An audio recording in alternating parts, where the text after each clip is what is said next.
Hey guys, welcome back to my channel. I hope you want another blonding video because that's what I have for you guys today.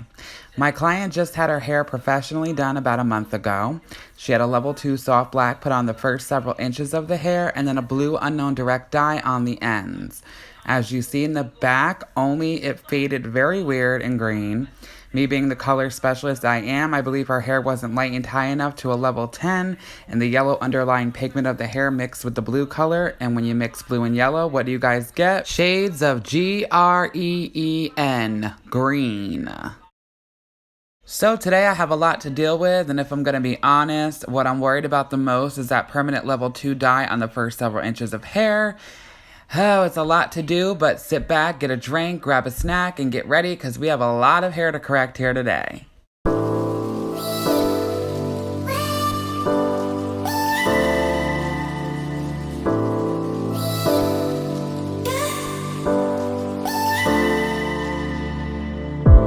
Can't stop, but I wanna stop thinking about you.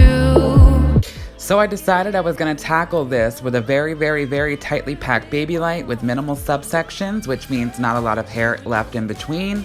I will also tease and foil every remaining dropout because I want every piece of hair in lightener and a foil. Safe anymore. Ever since I met you, I caught fire. So as you guys probably already know, I've been obsessed with Goldwell Oxycur lately. It's my new favorite lightener.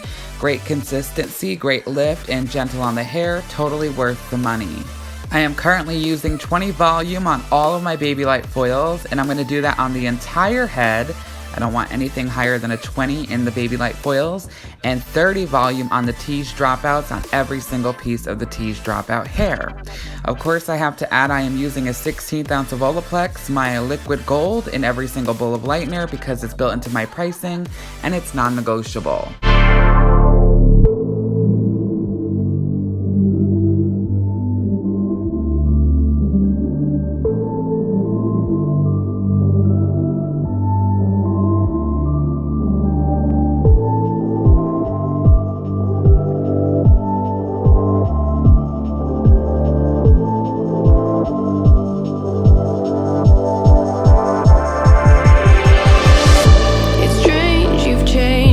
Recognize you anymore. Choose our paths with the heads or tails for the sake of love. Can't you just tell me what to do? I'm higher than before, not safe anymore. Ever since I met you, I caught.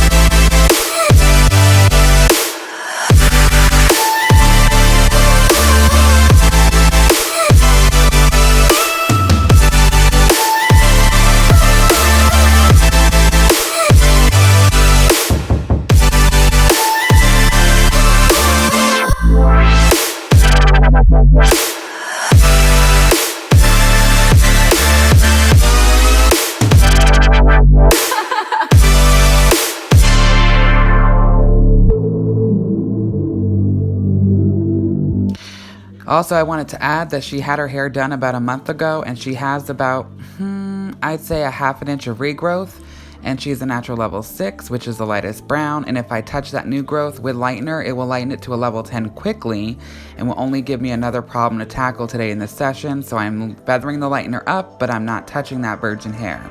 We're going to be doing a root smudge anyway, so it all works out perfectly in the end. I love ProCare Developer. It's a generic developer, but they have two different kinds. The one sensitive for the scalp, which is an amazing smell that comes with it as well.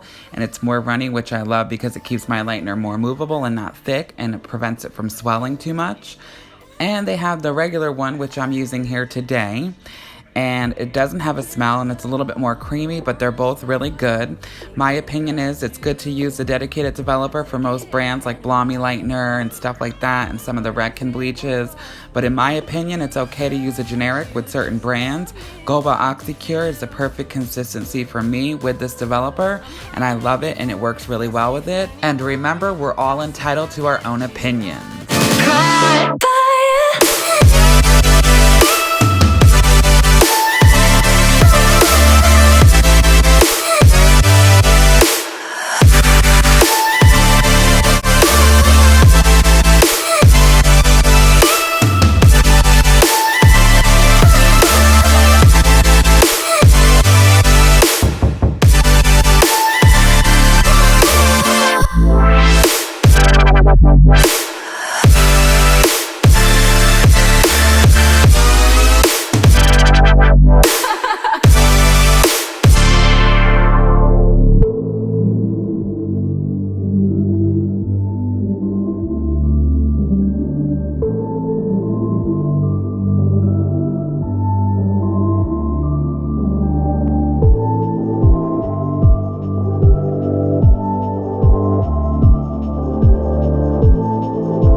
I'm continuing to pack these frame art foils in back to back to back to back. The pop-ups are my favorite for baby lights, and the pre-cut embossed ones are amazing too if you're doing teasy lights. They're a little longer and a little thicker, gives you a sturdy base. If you haven't tried anything from Primara, you have to, it's a must. They have so many different toys for us stylists with so many different options. Thinking about you, I take a hit and you light it up. My client Tabitha processed for 25 minutes. I washed the back out, put Fanola's restructuring mask on the back, and let the front process another 25 minutes, equaling a 50-minute total processing time. As you guys can see, we have a lot to counteract. Moving right into toning time, I am root smudging her with Joico Lumishine Demi Liquid 3NA and a splash, literally a splash of 3N because there was tons of brass. She lifted to different levels all around the head where the permanent level 2 dye was. I would say levels 5, 6, and 7 depending on where on the head you're looking at. I felt the best thing was to smudge the root and bring it all the way down to where the orangey red brass ended. Olaplex Part 2 is on the mids and ends every time I do this. It kills two birds with one stone. They get the Part 2 treatment they need after Part 1 in the bleach, and it acts as a barrier so when I comb the smudge through, it blends it seamlessly, but it stops it from going down too far, avoiding the freshly bleached porous blonde end.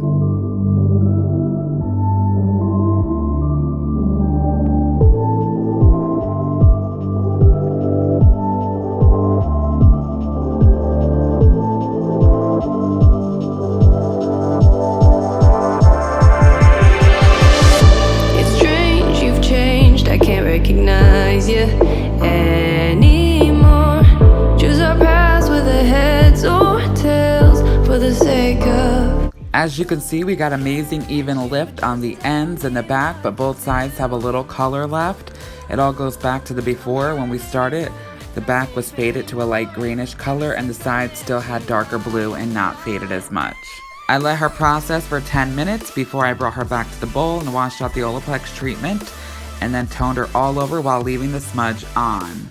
So I let her process for 10 minutes before I brought her back to the bowl and washed the Olaplex treatment off, and then toned her all over while leaving the smudge on. A question I tend to get a lot is if I wash the tap, shadow, or smudge out, or leave it on when I tone. 95% of the time I'll leave it on because I like mushing them together because you can never ever blend enough. However, at times, I will wash out the root first. Today, I did decide to leave it on for a little longer because I wanted the smudge to really dig in and process.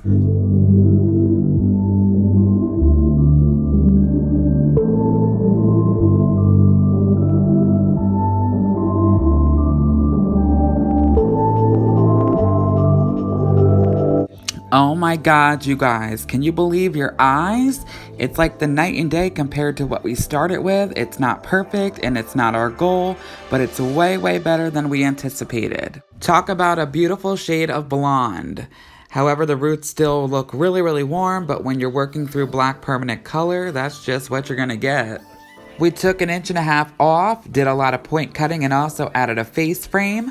One thing I did learn through this session was her hair tingles very easily, so from now on forward, no more teasing. If you guys want to see the next session, let me know down below. Also, let me know videos you guys want to see. Everything I use will be in my description box, as well as my Fanola discount code, email, and Instagram account. Remember, like, share, and subscribe. It's free to support. Until next time, you guys, so long for now. Higher than before, not safe anymore.